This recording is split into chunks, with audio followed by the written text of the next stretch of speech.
What's up, everybody? We got Championship Sunday in the NFL coming up. So in this video, I'm going to be giving my predictions for the AFC and NFC Championship game. So first, I will give you my pick and final score, and then I will break down each matchup. So we're going to start with the AFC Championship first, and then we will talk about the NFC Championship. So first up, we got the AFC Championship. We got the New England Patriots versus the Denver Broncos. Great matchup, right? The New England Patriots, they're 2-0 in the postseason, both wins at home against two really good football teams, two really good defenses, and now they are heading to the Mile High to take on the number one seed in the AFC, Denver Broncos. I'm picking the Patriots to win this game 23-20. Now, even if Bo Nix was playing in this game, I still would be picking the Patriots to get this one done. Now, it's obviously a devastating and crushing blow for Bo Nix and the Broncos, right? To lose him, I thought he played the best game of his entire career against the Buffalo Bills. That was a Bo Nix masterclass. I think he's the reason that Denver won that game. He outplayed Josh Allen. He was spectacular, right? They couldn't really run the football. He was having to make a ton of plays with his legs. He was spectacular. And so was their defense, right, which I think is going to be the strong suit of the Broncos coming into this game, is leaning on their defense. Now, having said that, the job that Mike Vrabel has done with the New England Patriots, it's nothing shy of tremendous. Like, he literally has turned this ship around overnight. That's exactly what he did in New England, right? And it's why he's in the conversation to be Coach of the Year. Right, and this team, to me, they just feed off of the energy of Vrabel. Right, they're fast, they're physical, they fly around, man. And this is a young football team, and the Patriots are going nowhere. Right, they got Vrabel, they got their quarterback of the future in Drake May. They are just a complete football team, offense, defense, special teams.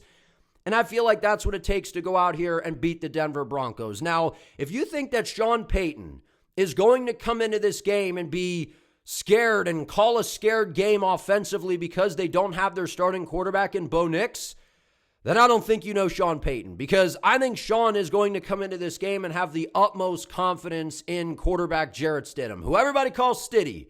Right, Jarrett Stidham, he's been in the National Football League for a while now, right? He's 6'3", 215 pounds, and since being in the NFL, he's thrown for 1,422 yards, 8 touchdowns to 8 interceptions. He has a huge arm. And he's got some mobility, right? And when you watch him in college at Baylor and Auburn, like, this guy can move, man. You haven't seen a ton of it since he's been in the NFL. Now, obviously, he hasn't played a lot, at least throughout the regular season. But I don't think Jarrett Stidham is going to be the reason that the Denver Broncos lose this football game. I actually think he's going to play very, very well, right? Because Sean Payton, he's one of the best offensive minds and head coaches I think that we have seen of this generation. He is a mastermind, and he's going to play to the strengths of Jarrett Stidham. But what I don't like about this matchup for Denver is they were struggling to run the football a week ago against a Buffalo Bills defense that is not particularly good against the run. Bo Nix was the leading rusher in that game. Bo Nix was the reason that they had a run game. Right, I know at the time of recording this video, it's up in the air whether J.K. Dobbins is going to play or not. And he hasn't been available for weeks. Right, he's been banged up. Right, and even if they do get him for this game, is he going to be the same J.K. Dobbins? Right, and J.K. Dobbins is a massive addition to this offense if they can get him, right? Because he's that in-between the tackles explosive runner. But with or without JK, they still have a really good running back room. Dynamic guys that can catch the football out of the backfield, right? R.J. Harvey, Jaleel McLaughlin, Tyler Beatty. And I think that is what you are going to see a lot of in this game, is checking the football down, trying to get these backs out in space, getting the tight ends like Evan Ingram and Troutman involved to try to get Jarrett Stidham into some sort of a rhythm. But I think Sean Payton's going to open it up, because this is going to be one of those scenarios where the Broncos are going to have to gain the respect of the New England Patriots defense. Because this Patriots defense, they have been hellacious in the postseason, and they've been really good all year long, but I feel like they hit a different stride the minute they got to the postseason. What they did to Justin Herbert and the Chargers, that was crazy. And I understand the Chargers' O-line's banged up or whatever, but the way that they got after Justin Herbert, it was violent, it was ferocious, and then they did it back-to-back weeks as they went out there and harassed the heck out of C.J. Stroud for several turnovers against, that Houston offense. And so what we're seeing from this defense, like I said, it just feels like they've hit another gear. And I think they're going to load the box, and they are going to dare Jarrett Stidham and Sean Payton to push the football down the field. And the Patriots have a very good secondary, right? They got one of the best corners in football in Christian Gonzalez. They got depth, right? They can get after the quarterback. Kayvon Chaison's been huge in the postseason, right? Christian Barmore, Milton Williams on the interior, their linebackers, right? Ellis. I mean, this is a fast-flying defense, and Robert Spillane, he's just all over the place, right? So I feel like the Denver offense is going to be able to do enough to keep them in this ballgame, but the lack of a run game against the Bills, if you're not running it well against the Bills, what makes you think they're going to run it well here against the Patriots? And while I think Jarrett Stidham is going to play well, he's still not Bo Nix. He's got some mobility, but he's not Bo Nix. Right, and I feel like he's going to have to utilize his legs a lot, because if he's just going to be a straight, drop back passer, well, that's going to allow the Patriots to get after him, get that pass rush going, right? And they can cover really, really well on the back end. And when you take a look at the New England Patriots offense, Drake May had an MVP caliber season. He was the most efficient quarterback in terms of completion percentage in the regular season, and he is clearly the quarterback of the future for the Patriots. 23 years of age, Drake May is deadly accurate. He's poised and he's spectacular.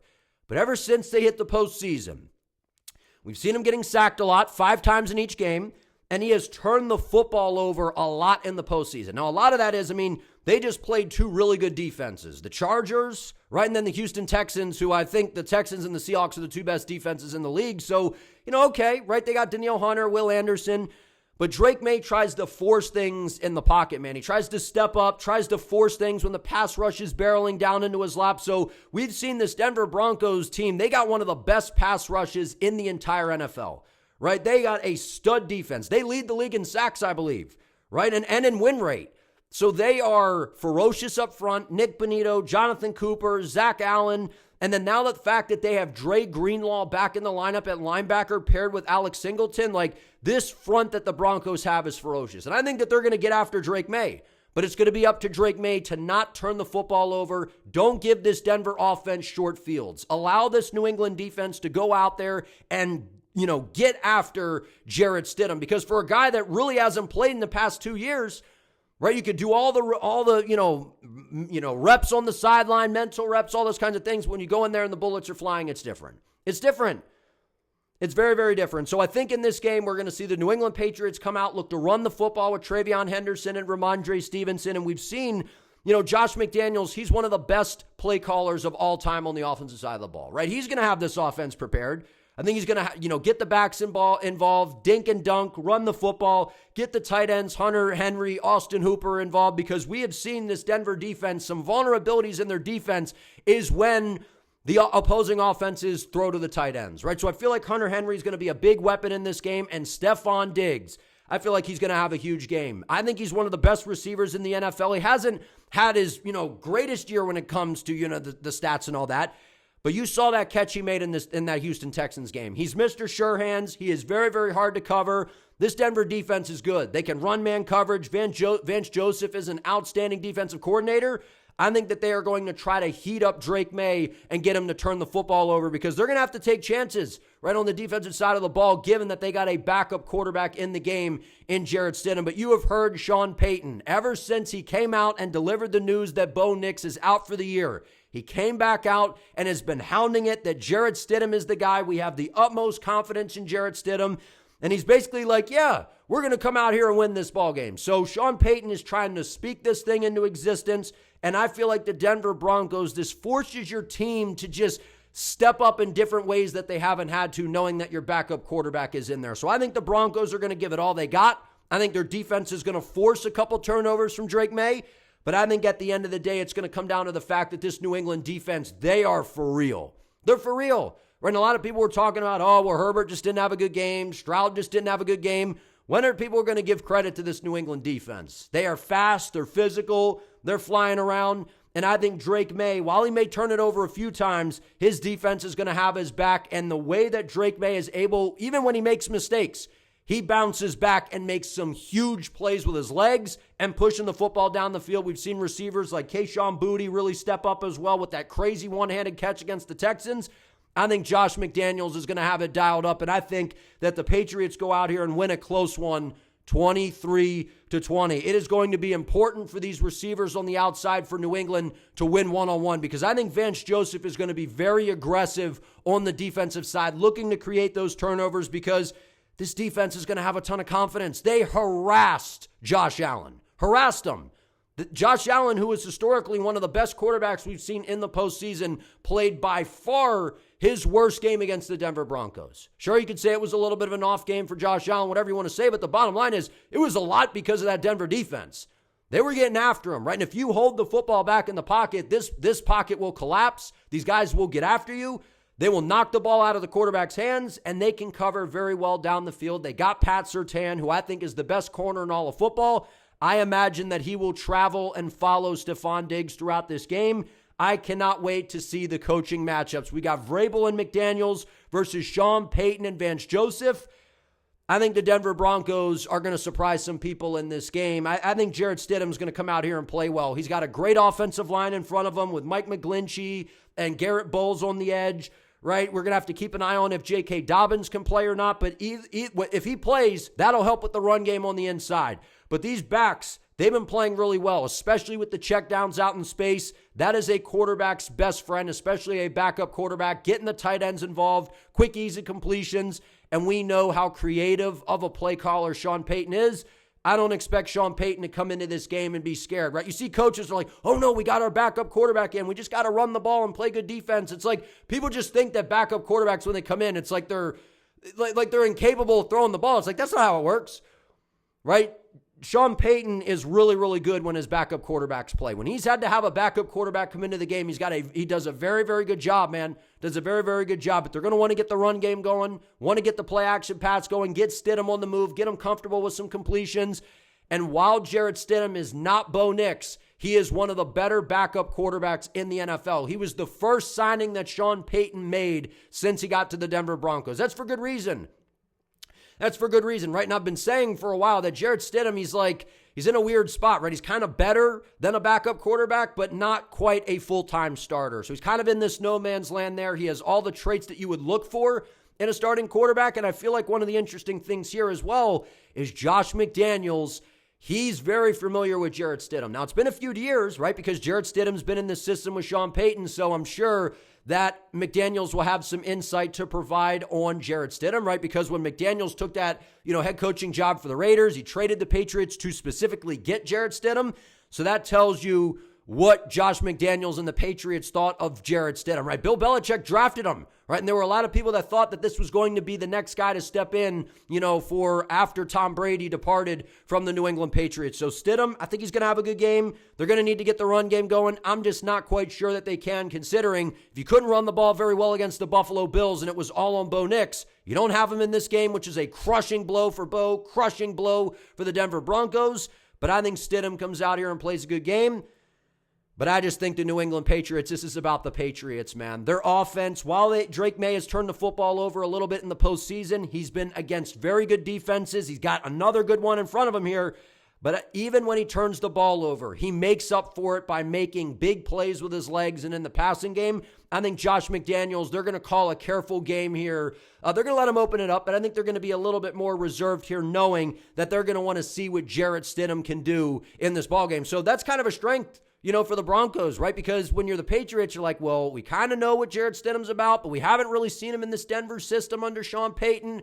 So the defense may come out a little bit vanilla for New England earlier in the game because you're not quite sure what to expect from Jarrett Stidham. But I expect a heavy box from Mike Vrabel. I expect them to get after Jarrett Stidham, and it's going to be on Sean Payton and Stiddy to gain the respect of this New England defense, to back them off, to open some things up. So I'm going Patriots here. I think their defense is the difference in this game, and I think the run game will eventually get going. And remember, if Jarrett Stidham and that offense cannot put these extended drives together and you're going 3 and out, or you're not able to stay out there for very long, that means your defense is going to have to keep going out there. And that's when I feel like the New England Patriots will be able to open some things up with the run game. So if you're moving the ball against that Texans defense, you're finding ways to run it against them, I just feel like this is a game that the Patriots match up well against this Denver defense, right? Because when you drop back to pass and you allow these pass rushers to get after you, that is really when Denver is at their best. And we saw this New England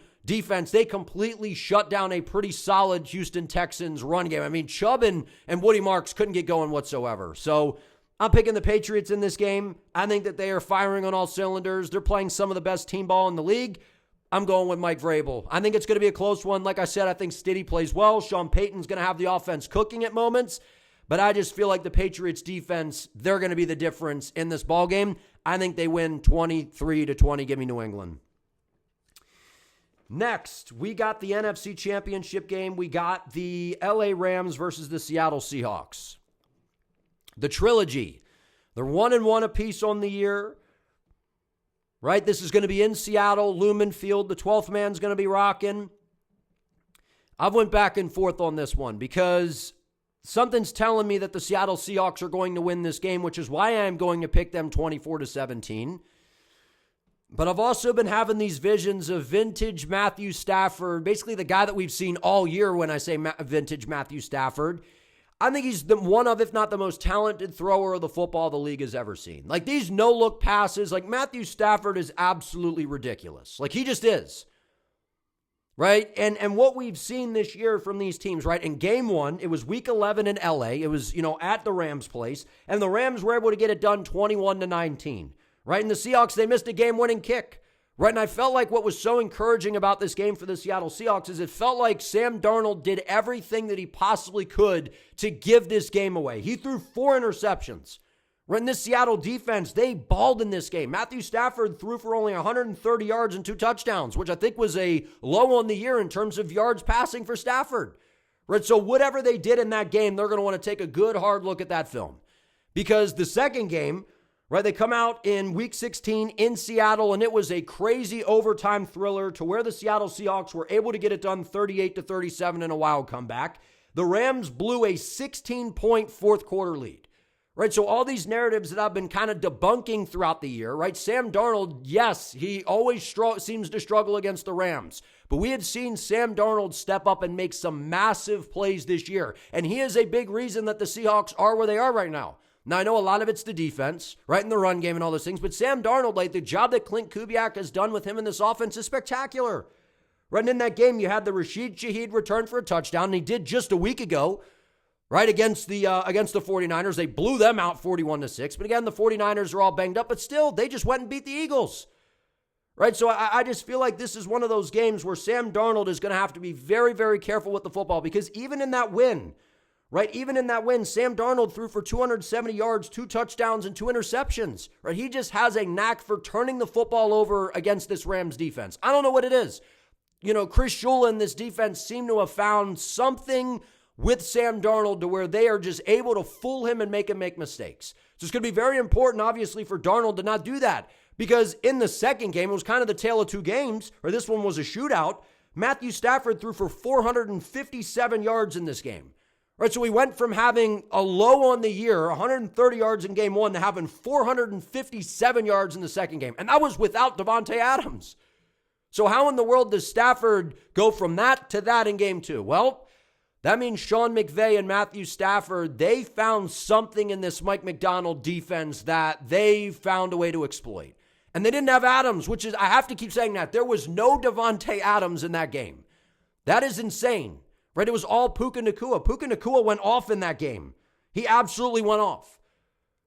Right, and we've seen the Seattle defense, the dark side, they have been balling, right? They've played one game, obviously, right? They were the 1 seed in the NFC. They go out there, stomp the 49ers, and Rashid Shaheed, he is a tone setter for the Seahawks. So if you're the Rams, you cannot let him return a kick, right? Whether it's a punt return, kick return, because whenever you do that, you basically spot Seattle 7 points, and in Lumen Field in the 12th man, if you allow that special teams touchdown, the stadium erupts, and it just feels like the game gets away from you. But I feel like Sean McVay and they figured something out for Stafford to have that kind of game without Adams. Like, that is insane. Right? And when you run zone against Sean McVay and Matt Stafford, Stafford's going to pick that apart all day long. And once the Rams can get the run game going, we saw it against the Panthers. We saw it against the Bears. When they can get Kyron Williams and Blake Corum going to open up the play action pass, that is really where this Rams offense is at their best, where they can hit those in-breaking routes over the middle, those dig routes, those deep over routes.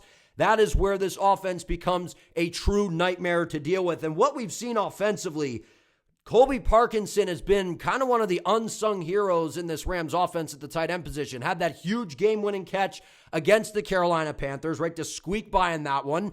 But the Rams, their defense looked bad against the Panthers, right? They didn't look very good against the Panthers. The secondary looked hit, and then they come out just a week ago in the overtime thriller against the Bears, and their defense looked way better. The secondary was spectacular. That interception that Cam Curl had against Caleb Williams, the game sealer, that was impressive. Right, and the secondary seemed to kind of fix those issues. Right, and if the Rams can jump out to an early lead, that's where they're at their best. Where Jared Verse, Young, Stewart, Kobe Turner, where they can start getting after people and pin their ears back and start getting that pass rush going, that's where this Rams defense becomes very dangerous. Right, their secondary, while it's decent, that's not really the strong suit. It is the front with Fisk and those guys up front. Right, and we've seen on the back end, Cam Curl, Kobe Durant, Quentin Lake, when they can get pressure, it makes these guys even better in the secondary. And that's going to be important because the Seattle Seahawks, they got a big issue coming into this game. And that is the fact that, yes, they still have K9 Kenneth Walker, but Zach Charbonnet is out for the rest of the year. So they had this 1-2 punch going all year long with Walker and Charbonnet, and now that's eliminated. So the workload is predominantly going to fall on the shoulders of Kenneth Walker. Right, so there's a couple names that are going to be in the mix to possibly get some carries, right, as that number 2 guy, Velus Jones, Halani, Cam Akers, right, the former Ram. So we'll see who kind of shoulders that backup role here to kind of help out Kenneth Walker. But to me, I just feel like the Seattle Seahawks, the way that they have been running the football with Kenneth Walker behind this offensive line, it's going to be important to keep an eye on the status of Charles Cross, right, the offensive tackle for the Seahawks, because he's a huge piece, for that offense. Clint Kubiak has been doing an amazing job all year long. Right, and I feel like if they can get the run game going, that is going to propel the Seahawks to win this game. Now, if the Rams can shut down the run and force Sam Darnold to be in these predictable, long down situations where it's a clear, obvious passing down, or they put him in these 3rd and longs, that is where Sam Darnold really struggles as a quarterback. When you put him back in the shotgun, there's no run game, there's no play action pass where he's turning his back to the defense, setting things up, and it becomes a predictable down. That is where we see this Rams defense really get after Sam Darnold, so that's what they're going to be looking to do. But it's going to be important for Clint Kubiak to get the run game going, right? He's been very creative all year long, getting these backs going, which then sets up the play-action pass to stay ahead of the chains. And if you're the Seattle defense, you got to be very careful playing that zone to where Stafford can pick you apart, but then also coming too heavy with the blitzes, because when they did that, especially kind of in that second game, we saw Stafford start to light that up. He recognizes it, changes the plays, gets the ball out of his hands very, very quickly, and he can absolutely shred that blitz. And you got to take away the middle of the field. That is the strong suit of this Rams offense. The play action pass, hitting Nakua and Adams on these in-breaking routes, even those deep out routes like we saw Stafford hit Adams, which was an MVP caliber throw in that Bears game from Matthew Stafford in that kind of weather. So I think the Rams are going to be in this. I think that their offense is spectacular, and it's a weird kind of pick for me because the Rams have the much better quarterback. They have Matthew Stafford, but I feel like the Seahawks have the much better defense. I know the Rams defense has kind of been hot and cold. They feel like they haven't been the same defense to me since the second half of the regular season. I know they played well against the Bears, but Bryce Young in that offense, they lit him up. And I know Bryce Young in that offense, they're young, they're explosive, they're pretty good. But I don't know, man. I feel like Sam Darnold, if he can play a rather clean game, they are out here to get it done. They are out here to get it done, the Seattle Seahawks. It's in Lumen, the 12th man. It's going to be rocking. It's Mike Macdonald's first AFC Championship game as a head coach. Now, he was there with the Baltimore Ravens as their D coordinator back in 2023. So obviously it's different with you being the head coach instead of just being a coordinator here, but he's familiar in these moments. I'm excited to see this because, in my opinion, you have the top offense in the Rams versus the top defense in the Seattle Seahawks. The experience edge goes to Stafford and McVay, and I think they're going to be cooking it up. I think that this is going to be a close game. It's going to be down to the wire. But if the Seattle Seahawks can get the run game going, get the play action pass going, and Sam Darnold can do enough and not put the ball in harm's way, lean on that defense, because we have seen them play really well against Stafford in game 1, and then in game 2, McVay and Stafford figure something out. So it's going to be on Mike Macdonald in this defense to really kind of disguise some things, not give a clear picture to Matthew Stafford, who, like I said, is probably the most talented thrower of the football that the league has ever seen. And the GM, John Schneider, for the Seahawks, the job that he has done, the personnel, especially when it comes to the defense. I mean, Reek Woolen, Devin Witherspoon, right? I mean, Nick Eamon-Warrior was, in my opinion, the steal of this past draft. Like, he reminds me so much of Cam Chancellor, right? The pass rush with DeMarcus Lawrence, Jones at linebacker, Mafe coming off the edge. They are deep on the defensive side of things. They got a very good pass rush. They can cover very well. I just like the Seahawks in this game. A lot of it because of their defense. A lot of it because they got playmakers on the offensive side of the ball. Jackson Smith and Jigba, Cooper Kupp, Barner at tight end. And these tight ends in Seattle, they're pretty good. They're very, very good. They block. Their security blankets underneath, for Sam Darnold. And I think that this is going to be the biggest win of Sam Darnold's career. I'm not saying that he's going to light it up, but we saw that second game against the Rams. That Seattle offense seemed to have figured something out against that Shula defense. So I'm going to go Sam Darnold in the Sam Darnold in the Rams. I'm going to go Sam Darnold in the Seahawks to get this one done. 24-17 at home. I think we see Rashid Shaheed get a little bit involved in the passing game this week. I think he's going to catch a deep ball down the field here. They're going to take a play action shot at some point. But I think Sam Darnold plays a really good game, man. People are giving him a lot of crap, and I think he's actually played really well this year. Now, we saw, especially when he was in Minnesota, when they played the Rams just have a way of getting after him. They just do. But something's telling me that Sam Darnold is going to rise to the occasion. He's going to take care of the football. They're going to get the run game going. They're going to get the play action pass going. Kubiak's going to cook. Mike McDonald is going to find a way to make some stops on the defensive side with this ferocious defense.